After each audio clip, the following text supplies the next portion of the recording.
Siguiendo con la resolución de los problemas, este dice lo siguiente: un murciélago que se mueve a 5 metros por segundo está persiguiendo un insecto volador. Si el murciélago emite un chillido a 40 kHz y recibe de regreso un eco a 40.4 kHz, ¿a qué velocidad se está moviendo el insecto?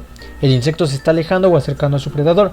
¿Cómo se relaciona la frecuencia de un chillido con las velocidades de los cuerpos que emiten y reciben dicha frecuencia? El efecto Doppler expresa el cambio que hay en las frecuencias emitidas y recibidas por el movimiento del emisor y receptor. Primeramente analicemos el caso en el que el observador se mueve y la fuente está en reposo. La fuente emite esa cantidad de ondas a una frecuencia f sub f, frecuencia emitida por la fuente, en un tiempo t, y el observador, el cual se mueve hacia la fuente, recibe esta cantidad de ondas adicionales en el mismo tiempo t. Ahora bien, la frecuencia que el observador recibe por unidad de tiempo es esta, pero lambda es igual a v sobre f sub f, donde v es la velocidad de la onda en el medio, en este caso del sonido en el aire, por lo que la frecuencia recibida por el observador es esta. Cuando el observador se aleja de la fuente, hay una cantidad menor de ondas que llegan debido al alejamiento. Análogamente al caso anterior, la frecuencia recibida es.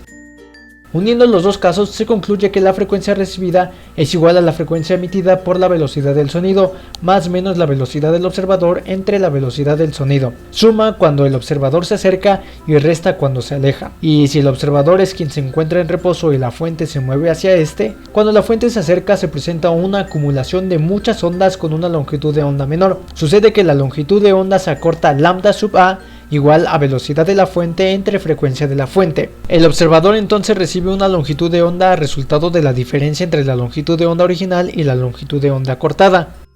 La frecuencia recibida es. Cuando la fuente se aleja, la longitud de onda que llega al observador es mayor, en este caso es igual a.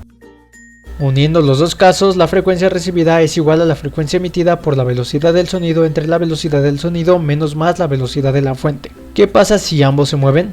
Entonces tenemos la ecuación del efecto Doppler. La frecuencia recibida es igual a la frecuencia emitida por la velocidad del sonido más menos la velocidad del observador entre la velocidad del sonido menos más la velocidad de la fuente. Para resolver el problema planteado se ha de suponer que el insecto tiene un movimiento, se acerca o se aleja.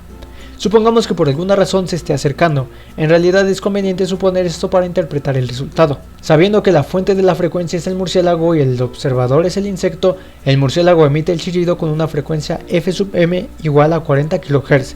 El insecto recibe esta frecuencia, pues el observador se acerca a la fuente y la fuente se acerca al observador. Después el chillido regresa al murciélago, convirtiendo a este en el observador. El chillido que regresa es. Pues de nuevo ambos se acercan uno al otro. Consideremos que la nueva frecuencia recibida por el murciélago, frecuencia recibida por el observador prima, es igual a la frecuencia recibida por el murciélago, que denotaremos como f sub m prima. Además de que la frecuencia de la fuente prima es igual a la frecuencia que, digámoslo de alguna manera, emite el insecto. La velocidad del observador prima es igual a la velocidad del murciélago y la velocidad de la fuente prima es la velocidad del insecto, concluyendo con la siguiente ecuación. Despejando la velocidad del insecto v sub i de la ecuación, se obtiene que v sub i es igual a esto. Sabemos, porque lo dice el problema, que la frecuencia recibida por el murciélago f sub m' es igual a 40.4 kHz. Sustituyendo cada uno de los datos y considerando que v es igual a 344 metros por segundo, la velocidad del insecto es de menos 3.28 metros por segundo. ¿Qué significa que la velocidad sea negativa? Habíamos supuesto que el insecto se estaba acercando a la fuente, y el signo negativo en el resultado indica que se mueve en dirección opuesta, es decir, realmente no se está acercando. Lo que pasa es que se está alejando con una velocidad de 3.28 metros por segundo. De hecho, si en un principio se hubiera supuesto que el insecto se alejaba del murciélago y siguiendo un procedimiento similar al visto, el resultado habría sido positivo. En otras palabras, mantendría su movimiento alejándose del murciélago.